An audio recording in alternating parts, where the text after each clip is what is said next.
Hey guys, Redneck Mini 14 here, and I can finally live up to my name as Redneck Mini 14 because I finally found a Mini 14. Now, if you follow my channel, you know that I've been looking for a Mini 14 for quite a few months, and the reason my name is Redneck Mini 14 is there's a whole story behind that, and I'll do a different video on that.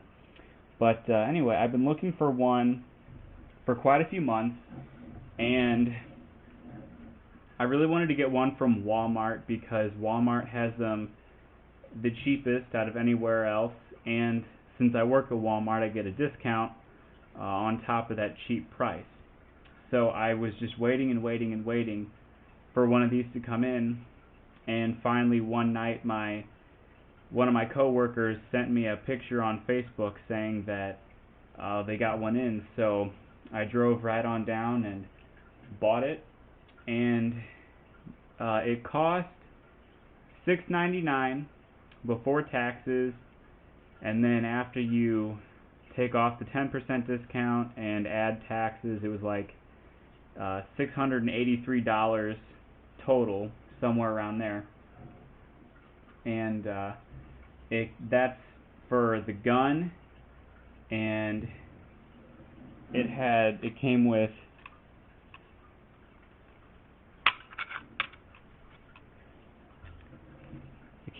two 5-round magazines. Here's one that was in the gun, and then here's the other one in a plastic bag, which in years past, or well, until just recently, Ruger had only been sending one magazine with their Mini 14s, and now they send two. But it also came with some other things.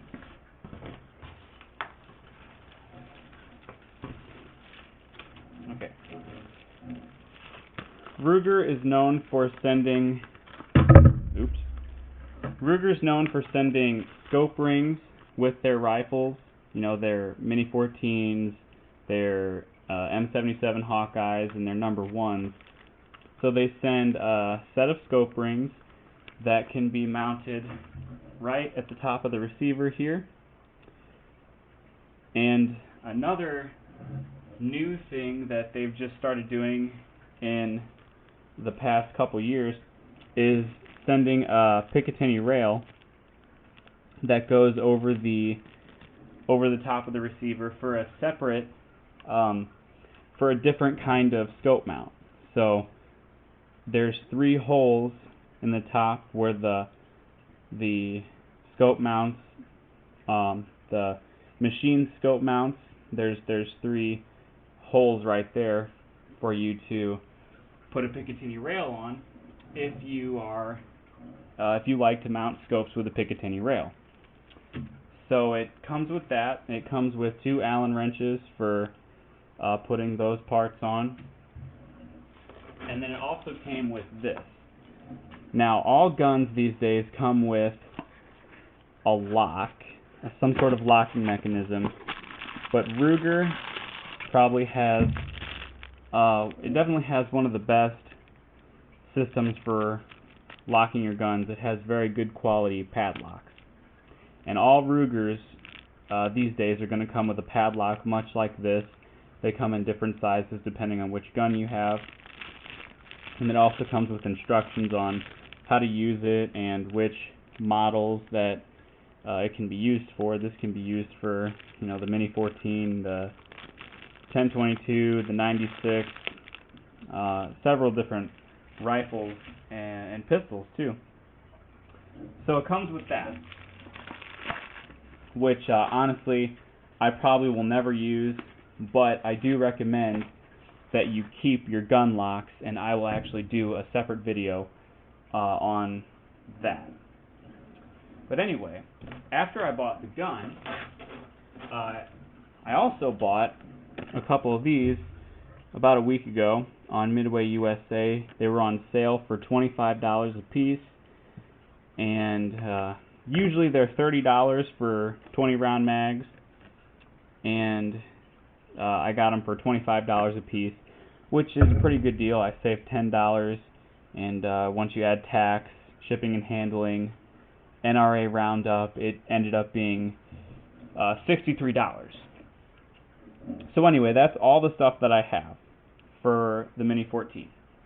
Now, the Mini 14, I would say, is a great alternative for an AR-15 if you want a 5.56 223. And this particular one is actually a 5.56. I don't know if you'll be able to read it on there, but if you look right here, it says 5.56 NATO. So this one is rated for the 5.56, which makes me happy because I have 140 rounds of 5.56 already saved up, and another 100 rounds of 223. So a 5.56 gun can shoot both of those rounds. The Ruger is very customizable, not quite as much as an AR-15 or even a Ruger 10/22, but there are all kinds of aftermarket stocks, magazines, scope mount setups that you can get for this rifle. Not sure what else. I think the tactical version has a version where it's got Picatinny rails and collapsible and folding stock, which is a pretty nice option for tactical shooters.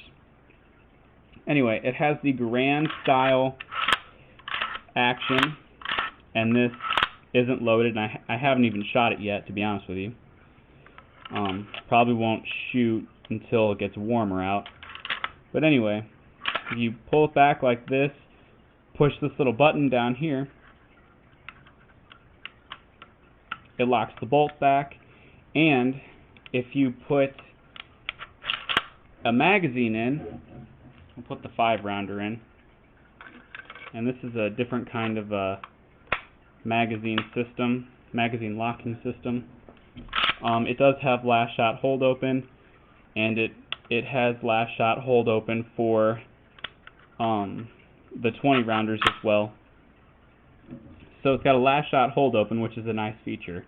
Now the magazine system on how you lock the magazine in, if I can situate it, get it situated right.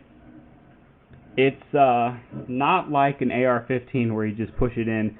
It's more like an AK-47 where you rock it in, and you just put it up here like this and rock it back. And it's a very strong system for keeping your magazine in, but it's not the most ideal system if you want this to be like a home defense gun. If you want a home defense gun, and if you like the 223 5.56, go with an AR-15 because you can switch the mags out a lot faster than this. But personally, I don't suggest the 5.56 223 for home defense.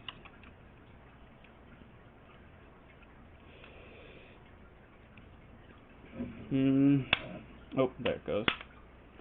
I was actually going to show you how to put one of these 20 rounders in.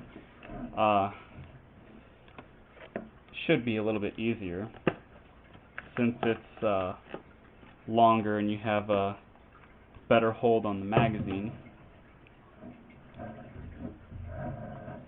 And you just put it in there like this, rock it back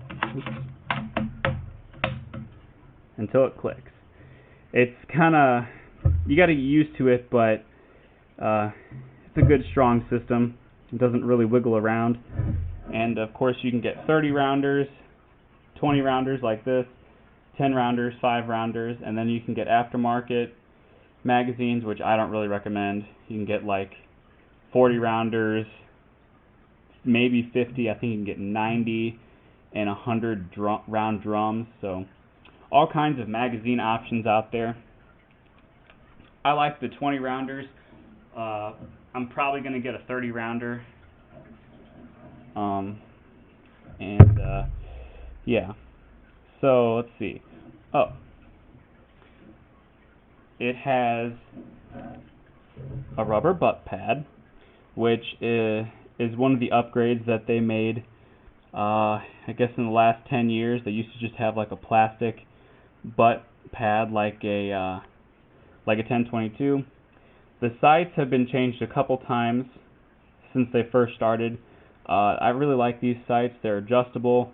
They're a peep sight, and the front sight is a winged post, which kind of makes it look like M1 carbine. Has a heat shield. When they first came out, they had a wood heat shield, also kind of like a M1 carbine. This particular one comes with sling swivels on the front and on the back. Obviously, this is a wood stock.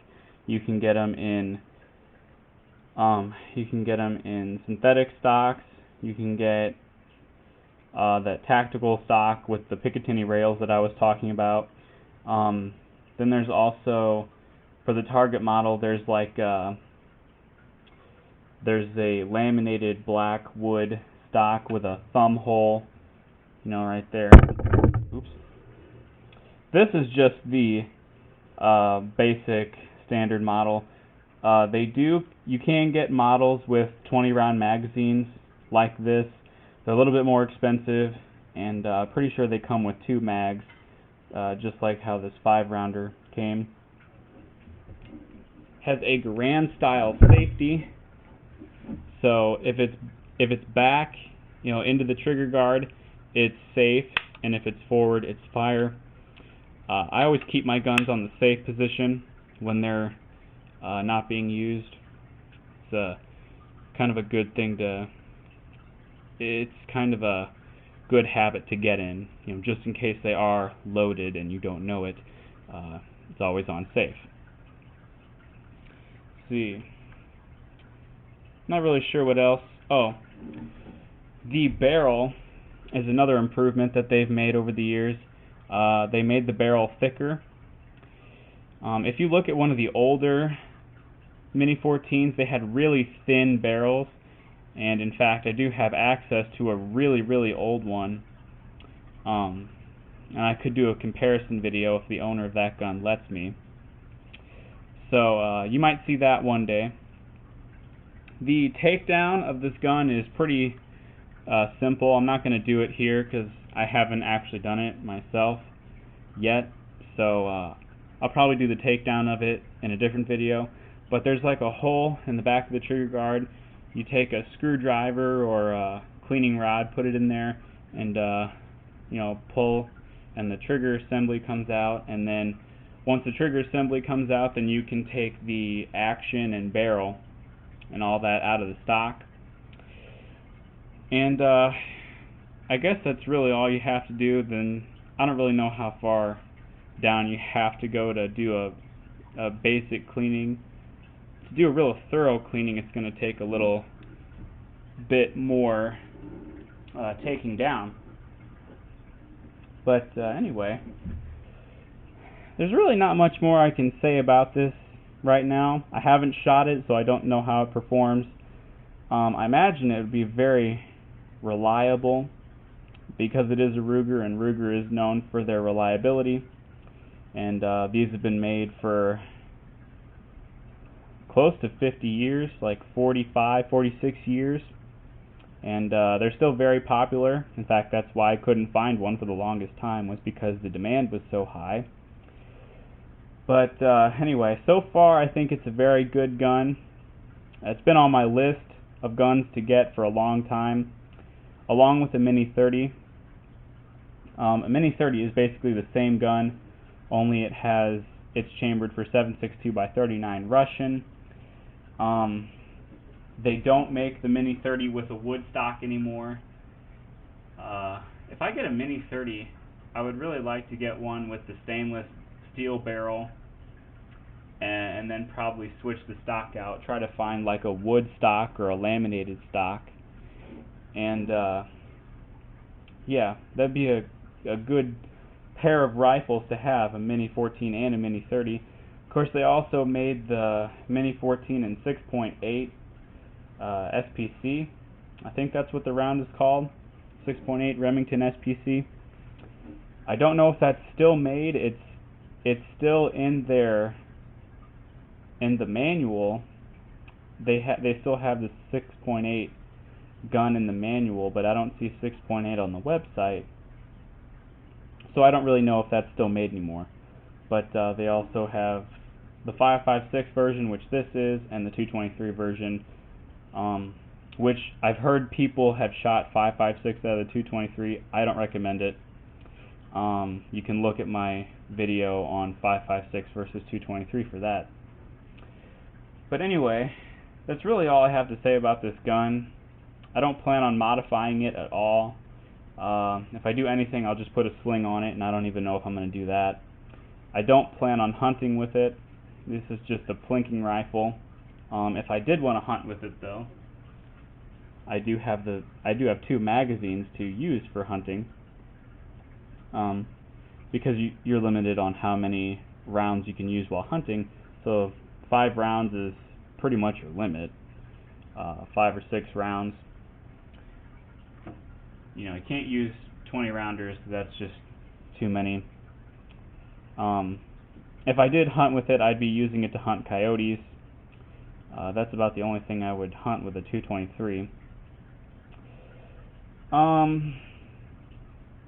Yeah, I guess I don't have anything else to say about this gun. One of these days I'll get out and shoot it. Oh yeah.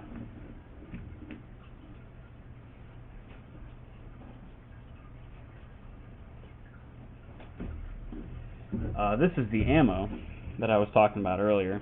I got myself a little plastic ammo can, and I have 140 rounds of this 5.56 Independence, and then 100 rounds of this American Eagle 223 that I've had since before I've even had this gun. So I'm already stocked up on ammo somewhat. Probably get some more. I also have enough brass to reload about 40 rounds. So as soon as I start reloading, I can reload some more 223. And of course I'll do videos on that too. But anyway, one of these days I'll get this gun out, make sure the sights are on, make a video, and yeah. So stay tuned, guys. That's all I have for this video. Subscribe to my channel, like me on Facebook. I'm Redneck Mini 14, and until next time, be safe.